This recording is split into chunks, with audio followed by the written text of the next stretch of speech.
Hi, if you're doing 50, 60,000 or more a year in business and you do not have a PA or an LLC, then this video is for you. Hi, my name is Thomas Heimann, and today I want to talk to you about a subject that can save you a lot of money, or you could be overpaying tremendously right now if you do not have a PA or LLC in place. So let's talk about the reason to set up a PA or LLC and what the difference is between the two. In the state of Florida, as a licensee, you can do business either individually, sole proprietor, which means that your income gets reported on a Schedule C and you have to pay self-employment tax on your entire net income. Or you can do business as a PA, which is a professional association, a type of corporation, or as an LLC. Now, there's an equivalent of a PA on the LLC side, which is called a PLLC, a professional limited liability company. But you can also just do business as an LLC, just a limited liability company. Florida statutes state that you can do business as a PA or an LLC. And so what's the difference between a PA or an LLC, and which one should you use? So let's talk about that. The number one reason to use an entity to begin with is taxes. Sometimes people talk about liability protection. There is, in some circumstances, some liability protection. In other words, if you have an employee and that employee is an employee of yourself as a sole proprietor, then you're personally responsible and liable.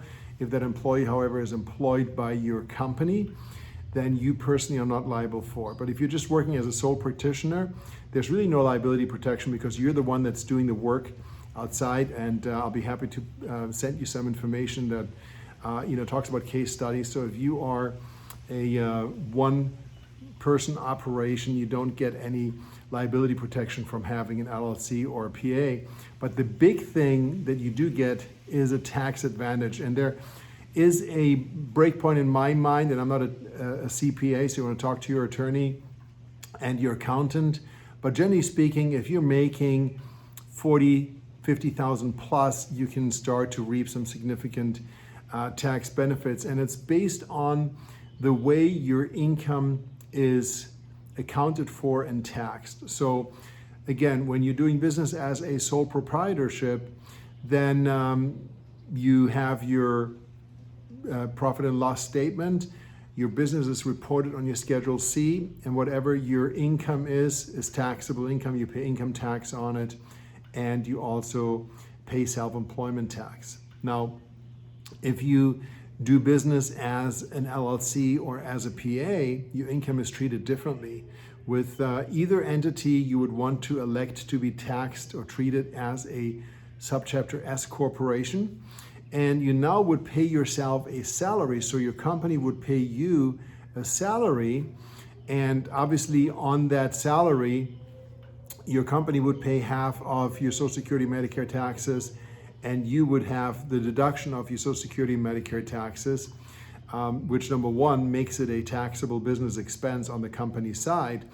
But number two, what's left is paid out to you in the form of dividends, which is not subject to self-employment taxes. So let's say if you made $100,000 and you paid yourself a $30,000 salary, then you would have $70,000 that is paid out as dividends, and that would not be subject to self-employment tax. And that could right there save you in excess of $10,000 in annual taxes. There are also some deductions that you can take as a company that you cannot take the same way as a self-employed person. So there are some restrictions as to what you can write off. So I highly, highly recommend that you consult with someone. Now, what's the difference between a PA and an LLC? Up until about, I would say 16, 17 years ago, you could only do business as a PA. When the state of Florida introduced the LLC, believe it or not, I was actually the first agent in the state of Florida to be licensed as an LLC. It's a fact. So I've always been an entrepreneur that's very interested in the legal side and the tax side, and I saw that an LLC was coming down the pike when I was doing business as the Thomas Heimann home selling team.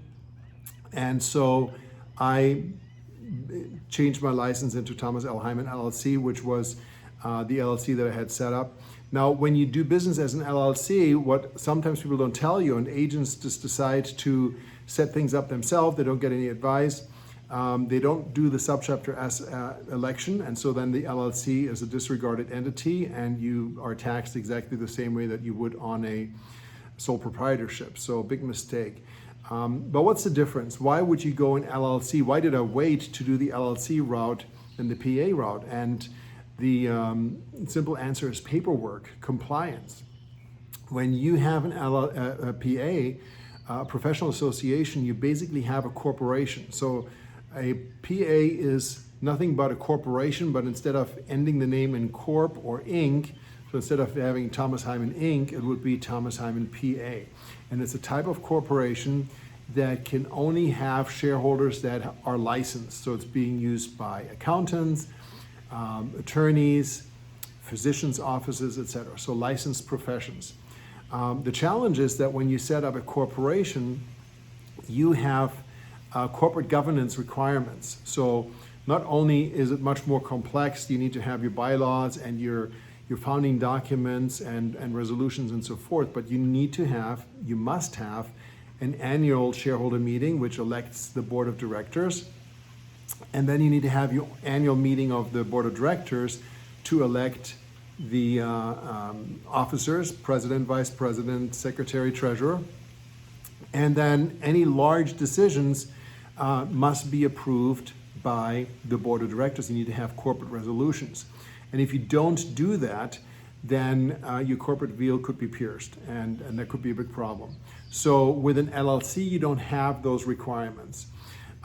Technically, you don't even need to have an operating agreement when you form an LLC, although it would be smart to have an operating agreement for many reasons, too much to go into here.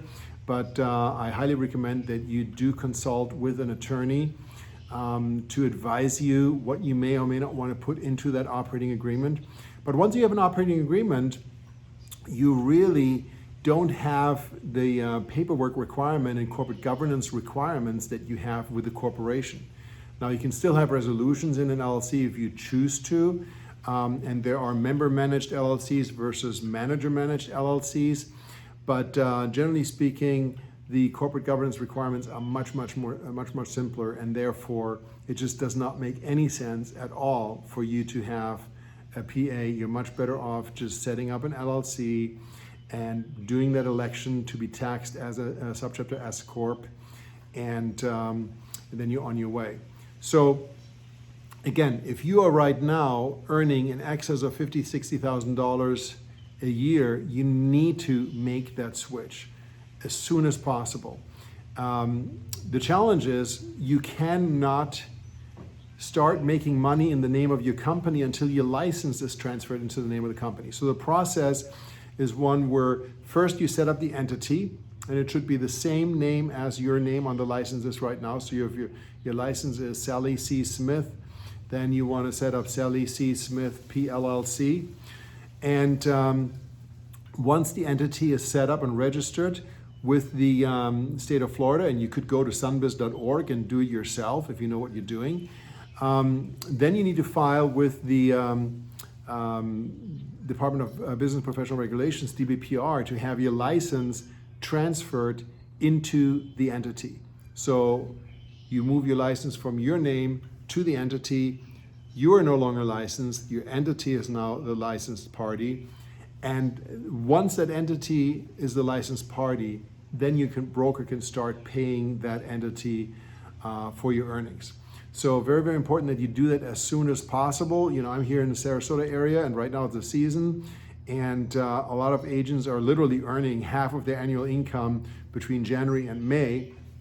And depending on how successful you are, you could literally be wasting $10,000, $15,000, $20,000 a year by not setting yourself up in an entity. Some people think it's a huge, arduous process. It's so complicated, yada, yada, yada. It really is not. It's fairly simple and straightforward. An attorney will probably charge you a couple of $1,000s to take care of everything, including your license documents. If you're going to save $10,000 your first year, it's a bargain, especially if you don't know what you're doing, because there are a lot of people that want to do things themselves, and then they forget to do an election or forget to do something, and it ends up being a big disaster. So do get competent advice, talk to your CPA, talk to an attorney. If you have questions, feel free to put them in the comments. Obviously, I'm not going to give you legal advice or tax advice, but I can answer some general questions. I've been a broker now for 15 years, and I've been an entrepreneur, pretty much my entire adult life. So I've literally set up hundreds of entities, and so I'll be happy to answer some basic questions that you might have.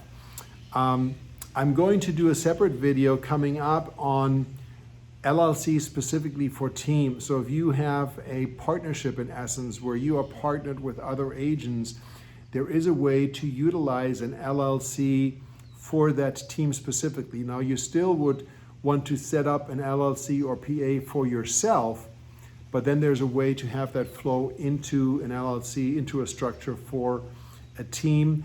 And I'll be doing a separate video on that subject.